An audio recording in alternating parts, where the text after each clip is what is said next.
So we had a question, and it's a common one, very common, especially at the white belt and a lot of times even blue belt level, where you have somebody who's athletic, and as soon as you touch hands to go and rolling, they're just basically full throttle doing a sprint around your guard, and you get smashed over and over again. You never really get a chance to even play your guard, and it's frustrating because you're constantly fighting out of a bad position. So let's take a look at this. So I asked the question specifically because there's many variables here, and it'd be impossible to cover all of them. So main question I had first was, where are you starting from? Is it standing? Is this down on the ground? Like, how do you start personally? So in this particular case, it said it usually starts on one knee. So let's take a look at that from here. Big guy, athletic, perfect to pick out for this. So if I were sort of starting to roll, let's say you're down on one knee. As soon as we touch hands, though, you can come up on your feet and just kind of see what Chris is doing, and you can just be as athletic as you want. Okay, so we touch hands. Good. Okay. Good. Right. So what happened there is we touch hands, and then I'm starting to fish. Meanwhile, he's already advanced his position, and before I know it, I haven't even barely done anything with my legs, kind of relying on trying to push him away, but he's already around my knees, getting chest-to-chest contact, and I'm done. Right. So what happens here a lot is, having had that happen to you a few times, then what happens, we'll touch hands, and I'm starting to go for some sort of death grip, and there's this big upper body battle that takes place here, or a desperation guard pull, so on and so forth. If that happens, though, what I'm really doing is I'm attaching to his body, but it's not a meaningful attachment insofar as it's not really helping to advance my position. It's certainly not effortless. Okay, it's certainly requiring a lot of energy on my part. So we'll do it again. I'm going to try and get some of those desperation grips. You do the same thing. Okay?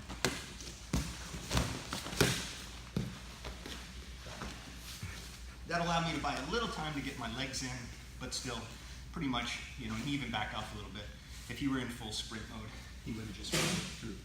So now, let's take a look from here again. I'm looking to police basically a batter's box in here. I want to have control over both sides of his body, and I want to have inside position of some sort, okay? So meaning, when I say inside position, I don't necessarily mean my feet are on the inside of that box. I could have my feet, say, on the outside of his hips, obviously for an open guard with hip control, or a knee shield, or feet in the biceps, or any of those variables. But I do want to be policing inside that imaginary box. And when I do that, I don't want to do it just with arm strength or desperation movement. I want to create a connection to my partner so that I can truly own his movement. So even if he goes fast, I'm connected, so I'm able to work with him as he goes. So if we slow the game down here a little bit, and there's many ways to do this, so I don't want you to attach to anything I do specifically. But if we were to come in here like this, okay, so we just touch hands, and I have some sort of inside position, right?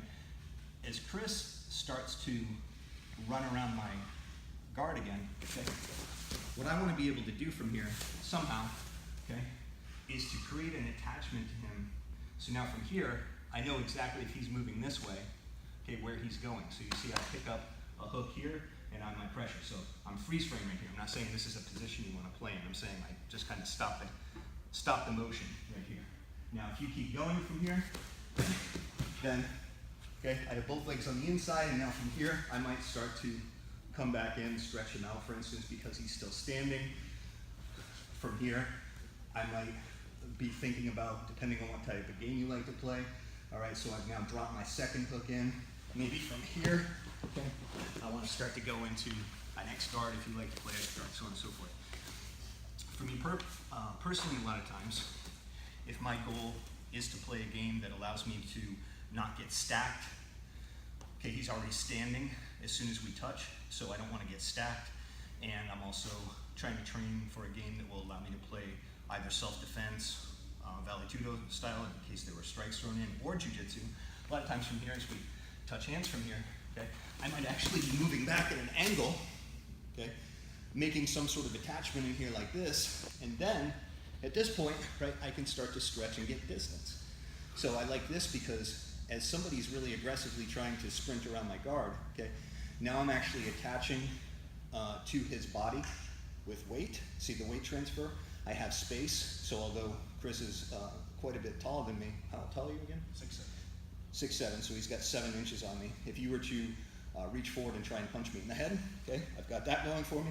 And also, if he were to drop, say, be able to step back with that hip and strip this leg off to try and step over, good. I have so much space in here, it's very easy for me to shift my hips, pull them back inside again.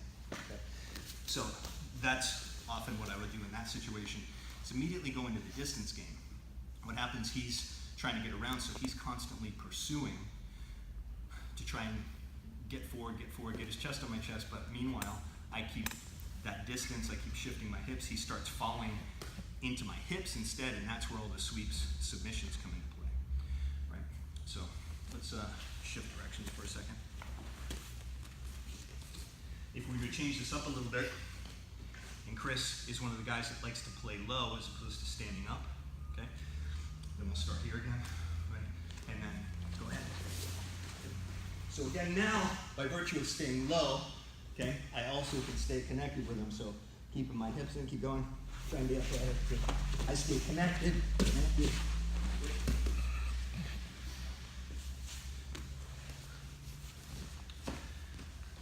So I'm not trying to fight him with my upper body. I'm just trying to, again, play inside those parameters.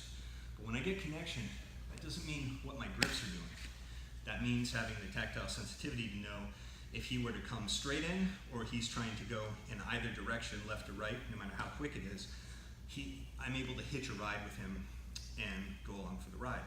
And then meanwhile, I want to make sure that I'm not letting my arms get out of position, not letting myself just get completely flattened out on my back, so on and so forth. Or I should say I'm not getting flattened out on my back unless I have an obstruction in between us. Okay, so if he were to drive me straight back, okay, see there's the knee. This is secondary. This just keeps him from dropping his chest on my chest for a second. There's the knee, there's the foot. Then I'm back into my game again. If he were to drop me back from right here, then I can go onto my hip. Okay, you see this is great because now I have, say, a hook in. Okay, my legs are inside. If all of a sudden, Chris, you can see it from here, if he were to try and hop to the other direction real quick, I can pick him up there, right? I come up, I stay connected, okay? Right from here, I have good posture. Right? If all of a sudden he tries to flatten me back out again, okay, I can go right back into it, okay, from here, and I can stay inside position, ready to pick up his movement in any direction. So it's a bit conceptual because, again, I'm trying to cover a lot of ground with a simple concept, but if you get into that idea of how can you play inside that box, how can you control his movement in either direction or keep yourself from getting completely flattened out, and do that as relaxed as possible with good posture, you'll find that you're able to slow the game down so that instead of being only reacting late to all of your partner's aggressive athletic movements, you're instead hitching a ride with all those movements so you can pick them up and you can basically just be, instead of reacting, you're sort of responding through connection to whichever way he goes.